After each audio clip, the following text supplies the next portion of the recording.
Wanita 23 tahun hilang secara misterius sepulang kerja?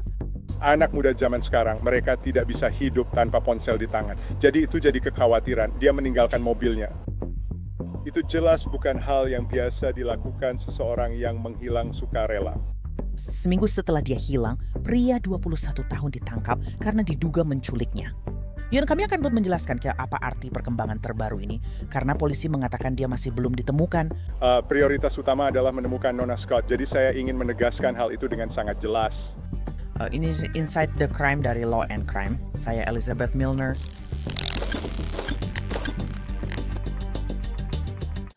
Scott, 23 tahun, belum terlihat atau terdengar sejak pulang kerja Sabtu malam.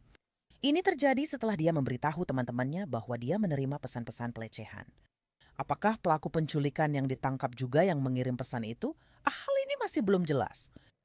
Mereka menjerat individu ini dengan beberapa dakwaan, terutama penculikan. Seperti yang sudah kami katakan, hingga kini kami belum tahu lokasi Nona Scott. Jadi dakwaan utama kami penculikan. Bagaimana kasus ini dimulai? Pada Sabtu, 4 Oktober, Scott baru selesai bekerja di fasilitas hunian lansia. Namun dia tak pernah pulang malam itu. Orang tuanya khawatir karena tak ada kabar, lalu melaporkan kehilangannya keesokan hari. Pencarian Kada dimulai karena teman, keluarga, dan polisi yakin dia tidak pergi atas kemauannya sendiri. Kami sudah menyelidiki hal itu sejak saat itu. Kami di benar melakukan segala yang kami bisa untuk mencari tahu kemana dia mungkin pergi. Mobilnya ditemukan di lokasi tersebut. Tidak ada yang menerima telepon darinya. Kami tahu ponselnya sudah tidak aktif lagi. Sebagian besar yang kami lakukan adalah mengikuti bukti dan informasi dari para saksi. Bukti-bukti itu membawa kami ke daerah ini. Kami juga telah mencari daerah lain. Daerah khusus ini, Arboretum Aubury, baiklah. Ini adalah area yang sangat luas. Sebagian besar adalah daerah berhutan. Ada banyak pagar kena aktivitas yang terjadi di sana. Jadi tidak mudah untuk melakukan pencarian hanya dengan beberapa detektif saja. Jadi kami meminta bantuan dari kelas akademi kami berada di sini. Mereka diberi instruksi khusus oleh tim investigasi tempat kejadian perkara kami. Dan kami hanya mencari di area tersebut.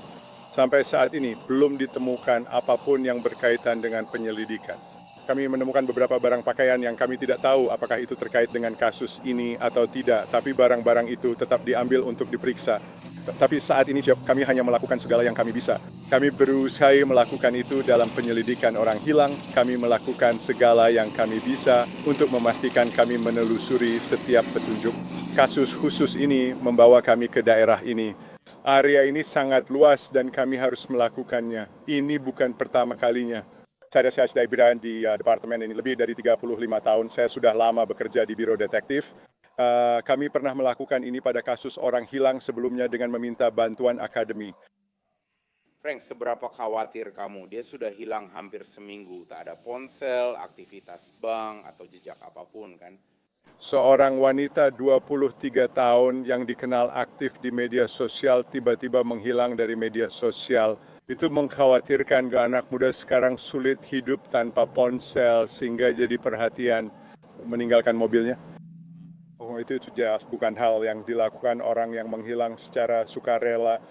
Polisi membiarkan Risenet kerja Kada, namun mereka tidak melihat hal aneh. Rekan kerjanya tidak melihat perilaku aneh apapun darinya sebelum dia menghilang. Apakah keluarga Kada akan memberi petunjuk baru ke polisi? Keluarganya menyebut wanita 23 tahun itu menerima pesan pelecehan. Pengirim pesan tersebut belum diketahui.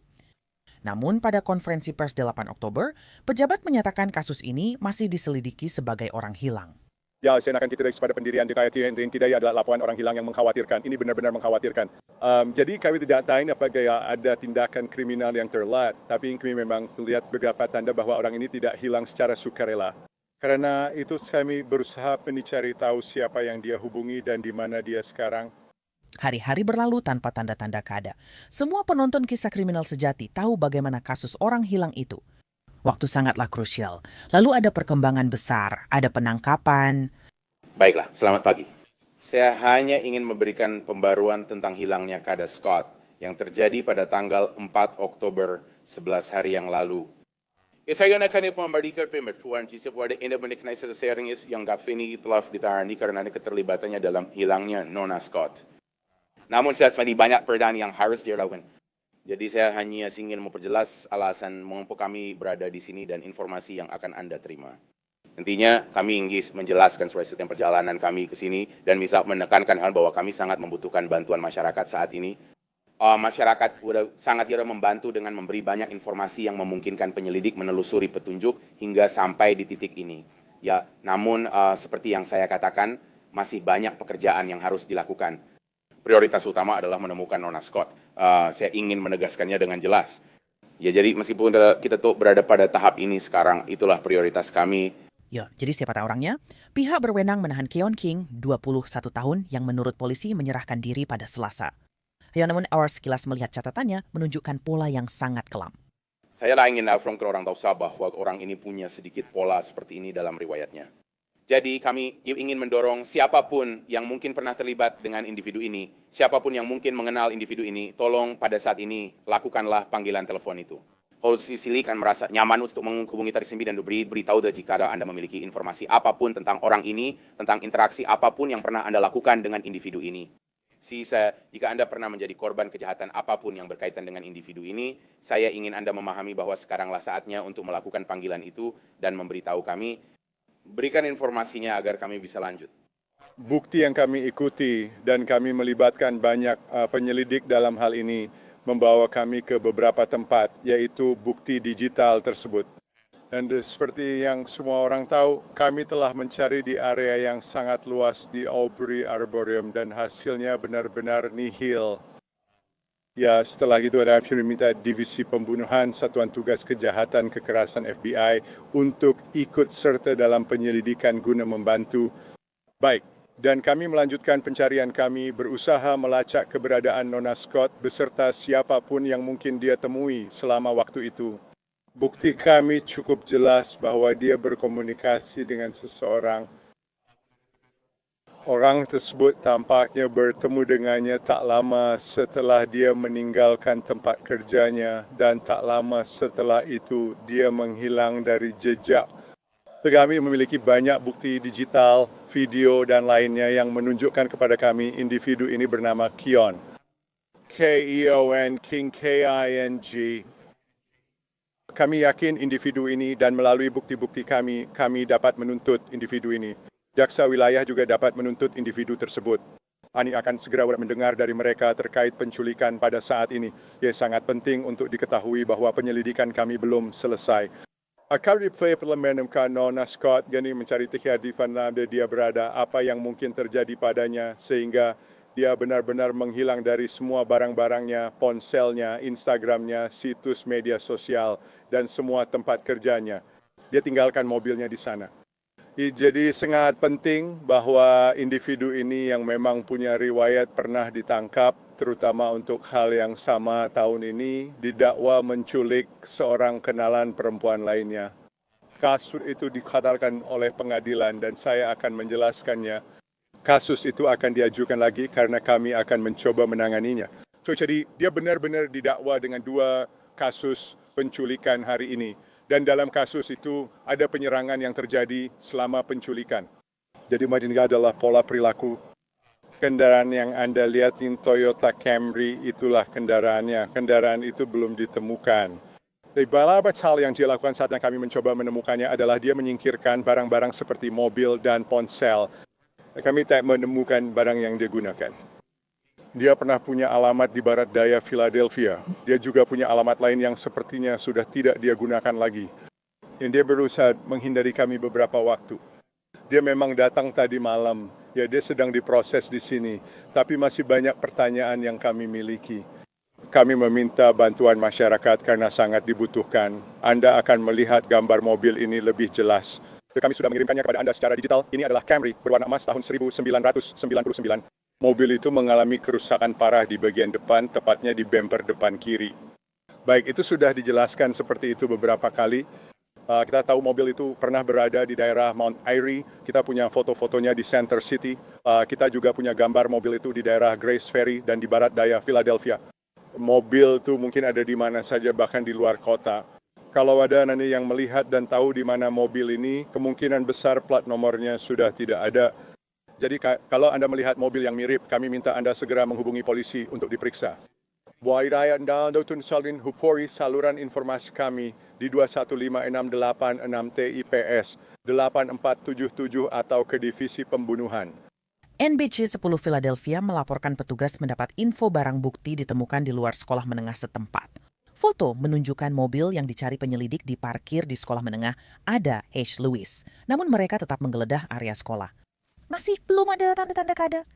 Namun laporan menyebut sekolah itu dekat Arboretum Aubrey, lokasi polisi mencari Keita Jumat lalu. Pejabat percaya bahwa Keon adalah orang terakhir yang berhubungan dengan Keita. Namun dia hanya dituduh menculik, bukan membunuh, hingga penyelidik mendapat info lebih lanjut. Yang bisa saya konfirmasi, Pak Aceh, adalah bahwa kami sejak dini hari tadi hingga pagi hari ini memang telah menuntut individu ini dengan beberapa dakwaan. Dan dakwaan utamanya adalah penculikan. Seperti yang sudah kami katakan berkali-kali, sampai saat ini kami tidak tahu di mana Nona Scott berada. Dakwaan utama kami sekarang adalah penculikan. Apa yang bisa kami konfirmasi dan apa yang bisa saya dakwakan didasarkan pada apa yang kami ketahui yang sudah disebutkan sebelumnya, yaitu orang ini. Tuan King Hadley, seorang yang terakhir yang diyakini berhubungan dengan Jensen Stilum dan bisa dihubungi lagi, termasuk ponselnya.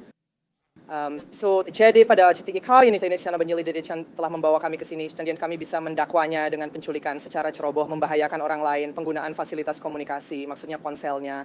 Kami bisa melacak ponsel dan komunikasi di ponselnya. Dia sedang diproses saat ini juga. Saat saya mengambil alih penyelidikan ini, kantor kami juga tahu dia pernah punya kasus sebelumnya. Itu adalah kasus tahun 2025 untuk perilaku yang sangat mirip, yaitu pencekikan dan penculikan. Kasus itu telah ditarik oleh kantor kami karena saksi tidak hadir di pengadilan. Laporan menyebut Keon diduga menculik wanita yang dikenalnya di depan rumah, melemparkannya ke mobil, menyerang, lalu membiarkannya pergi. Jadi sebenarnya hal serupa terjadi pada Kada, dia juga diduga menyembunyikannya.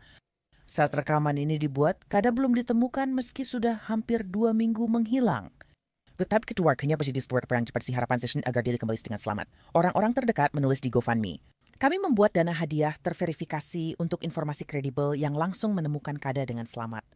Setiap dolar yang terkumpul memperkuat upaya kami membawanya pulang dan mendorong orang dengan informasi untuk maju.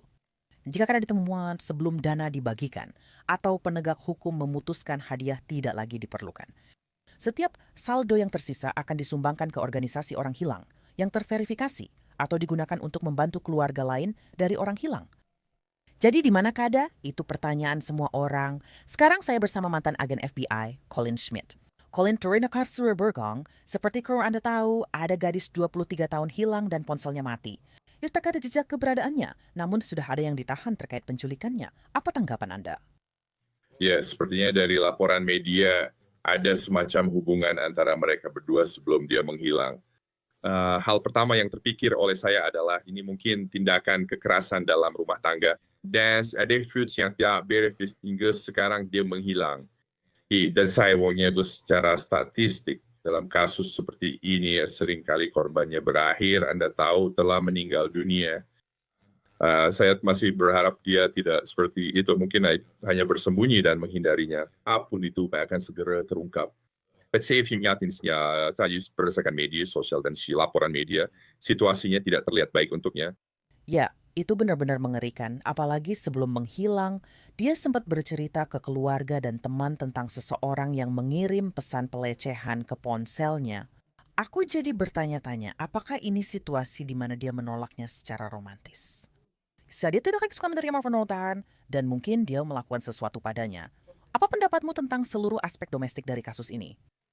Menurutku, kamu benar. Sepertinya ada pemicu yang menyebabkan peristiwa ini. Kemungkinan Big Shaker ada sesuatu yang dilakukannya atau tidak yang membuatnya marah. Ya, kita juga tidak tahu apa yang terjadi. Maksudku, sekarang kami hanya menahannya dan dia masih hilang. Ya, mereka bilang petualang bukti memberatkan di tempat dia tinggal, tapi kita belum tahu bukti apa itu. Tapi berdasarkan kejadian seperti ini yang sudah sering kita lihat berulang kali, jadi sepertinya hubungan mereka memang penuh gejolak. Dan kemudian semuanya menjadi buruk. Dan saya berpikir dalam hati, seorang pria berusia 21 tahun dituduh menculik, saya bertanya-tanya di mana dia akan menyembunyikannya. Menurutmu, di mana seseorang seperti ini yang punya pola perilaku gelap seperti itu akan pergi dan menyembunyikan seorang wanita berusia 23 tahun jika dia masih hidup? Ya, baik. Ini kembali ke psikologi manusia dasar. Dia tak akan pergi ke tempat yang sudah dia kenal. Entah itu apartemen yang dia tahu, atau rumah teman, atau gudang penyimpanan, atau kendaraan, atau taman, atau tempat lain yang sangat dia kenal. Selain tempat yang paling mungkin dia berada, atau jika memang jika nyawanya diambil darinya, itu akan berada di sepanjang jalan yang sering dia lewati atau di suatu area yang sangat dia kenal. Polisi ini masih menangani kasus ini sebagai penyelidikan orang hilang. Dia telah hilang sekitar 2 minggu. Lalu kemana pencarian akan berlanjut? Apakah kembali ke awal? Seperti yang sering kita bahas, semuanya selalu kembali ke ponsel. Mereka kami sudah atau lokasi dari jika dua ponsel. Saya yakin mereka sudah menemukan saya ponselnya dan jika ponsel itu tidak berfungsi. Immigration akan melihat riwayat panggilan dan ping global positioning sistemnya. Mereka akan lihat semua itu dan mencari area yang sama-sama mereka ketahui dan kunjungi. Dan itu akan menjadi tempat pertama yang dicari. Pada dasarnya mencocokkan kedua ponsel itu dan melihat apa yang dikatakan data global positioning sistemnya. Dan menurutmu, apakah ada rekaman video pengawasan di luar sana yang mungkin merekam langkah-langkah terakhirnya dan hal-hal seperti itu? Karena aku berpikir ini tahun 2025. Pasti ada semacam rekaman pengawasan di luar sana yang bisa mengarahkan polisi ke arah yang berbeda. Ya, menurutku setelah mereka menetapkan garis waktu keberadaannya, langkah selanjutnya adalah menyisir lingkungan-lingkungan itu untuk mencari kamera ring. Kamera yang terpasang di samping rumah, kamu tahu. Pada dasarnya, informasi kendaraan berguna untuk melacak lokasi mobil sebelumnya. Jadi kemungkinan besar memang ada rekaman pengawasan video di luar sana karena kamu benar sekali dan kita sekarang hidup di negara yang penuh pengawasan. Jadi hampir selalu ada rekaman pengawasan. Saya ingin kembali ke poin tentang waktu yang kamu sebutkan. Seberapa penting waktu di sini? Mengingat bahwa ini masih merupakan kasus orang hilang. Waktu ada dalam segalanya, dalam sebuah kejahatan, dalam sebuah penyelidikan kriminal, tapi lebih pentingnya lagi dalam kejahatan kekerasan, terutama kasus orang hilang. Semakin lama mereka menunggu, semakin besar kemungkinan bukti akan hilang. Ingatan orang-orang juga akan memudar. Dan sejujurnya jika memang dia sudah meninggal, maka bukti yang ada pada tubuhnya juga akan hilang. Bisa dibilang seperti itu. Dan meskipun aku tidak ingin penyelidikan atau kasus ini mengarah ke sana, tapi kapan para penyidik mulai menentukan bahwa kasus ini berubah dari kasus orang hilang menjadi penyelidikan pembunuhan? Menurutku mereka harus memiliki semacam alasan yang cukup kuat untuk bisa punya sebagai kasus pembunuhan. Baik itu berupa pesan teks atau semacam data yang menunjukkan bahwa telah terjadi tindakan kekerasan sebelum mereka beralih ke tahap itu. Nah, jadi saat ini kita masih cukup awal dalam penyelidikan. Jadi ini hanya masalah waktu dan penegak hukum melakukan segala yang mereka bisa untuk melacak semua petunjuk. Karena mereka masih sama megang harapnya dan selalu ada anggapan bahwa dia masih hidup dan mereka ingin menemukannya sebelum sesuatu yang lebih buruk terjadi padanya. Dan menurut kau yang juga sangat mensekutukan dari kasus ini adalah Keon King, tersangka yang telah didakwa menculiknya, juga pernah menunjukkan perilaku gelap yang serupa sebelumnya. Bahkan baru tahun ini dia sudah dituduh menculik wanita lain. Namun dia membebaskan wanita itu dan tidak dipenjara karena tuntutan dibatalkan akibat korban tak hadir di pengadilan. Tapi menurutmu, bagaimana kemungkinan eskalasi yang mungkin terjadi berdasarkan yang kita ketahui? Ya, kemungkinan besar dalam kasus seperti itu adalah kasus penculikan yang sudah terdokumentasi. Mungkin ada kasus-kasus yang tidak terdokumentasi di mana orang-orang tidak melapor. Sekarang Stisfa ini muncul di media dan dia sudah dipenjara. Saya akan terkejut jika tidak ada orang yang mulai maju untuk menceritakan insiden dan pengalaman mereka dengannya, di mana dia bersikap kasar atau bertindak aneh atau menyeramkan. Dan Cici, kalau kita bicara soal mencari seorang wanita berusia 23 tahun di area yang sangat luas dengan banyak lahan dan bangunan, seberapa sulit sebenarnya untuk mencarinya? Ketika kita hanya punya sedikit informasi yang bisa dijadikan petunjuk dari apa yang kita ketahui secara publik. Semua tergantung bagaimana kita menyaring informasi. Jadi mereka harus menyisir lingkungan sekitar, menyisir keluarganya, mencari tahu tempat-tempat yang dia kenal, Lalu tentu saja mencari tempat-tempat yang dia kenal juga, kemudian mulai dari situ dan pada dasarnya menerapkan logika dalam pencarian. Karena mereka harus bisa menyaring kemana mereka menempatkan sumber daya, karena kamu benar sekali bahwa wilayahnya sangat luas. Mereka kan seperti mencari jarum di tumpukan jerami. Kecuali jika mereka bisa menyaring tumpukan jerami itu menjadi segenggam jerami saja, bisa dibilang begitu. Menurutmu, saat diinterogasi, dia akan memberitahu penyidik lokasi Kada. Apakah dia masih hidup? Itu harapan kita. Jika sesuatu pun yang buruk terjadi padanya, apakah dia akan memberitahu pihak berwenang lokasinya? Keberhasilan sebuah interogasi bergantung pada beberapa faktor.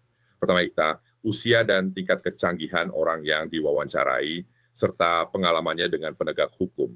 Jadi, jika dia sudah beberapa kali diwawancarai penegak hukum, dia akan lebih sulit diajak bicara. Cuma secara saya yakin polisi sangat ahli dalam hal ini. Jadi kemungkinan besar dia akan memberikan informasi yang memberatkan, kecuali jika dia sudah diarahkan oleh penasihat hukumnya untuk tidak bekerja sama. Kita juga tahu FBI membantu kepolisian Philadelphia dalam penyelidikan ini. Dalam hal di mana mereka akan membantu, menurutmu di bagian mana mereka akan terlibat? Ya, FBI bersama dengan United States Marshal Service, mereka adalah yang terdepan di dunia dalam teknologi pelacakan ponsel dan kemampuan membaca sinyal serta data dari menara seluler. Jadi itu akan menjadi tempat pertama di mana mereka mungkin akan mengerahkan tim CAS untuk menyaring jutaan baris data yang berasal dari menara-menara seluler itu. Mereka mungkin juga akan membawa ahli perilaku dari unit profiler tersebut untuk mendapatkan gambaran tentang siapa dia dan juga memahami pola-pola perilakunya, pola gaya hidupnya yang juga akan membantu mereka mempersempit pencarian. Dan semoga para penyidik dan FBI bisa menemukan Keda dalam keadaan selamat dan sehat lalu membawanya kembali ke keluarganya. Orang itu yang kami harap yakin disos. Colin Schmidt, terima kasih atas waktu dan wawasan Anda tentang kasus ini. Saya sangat menghargainya. Terima kasih.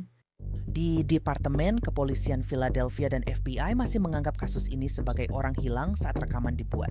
Siapapun yang tahu keberadaan Kada diminta segera melapor. Kami akan terus memantau kasus ini seiring perkembangan detail baru. Itu saja untuk episode ini. Tonton episode lain di saluran YouTube Law and Crime. Saya Elizabeth Milner, ini Inside the Crime.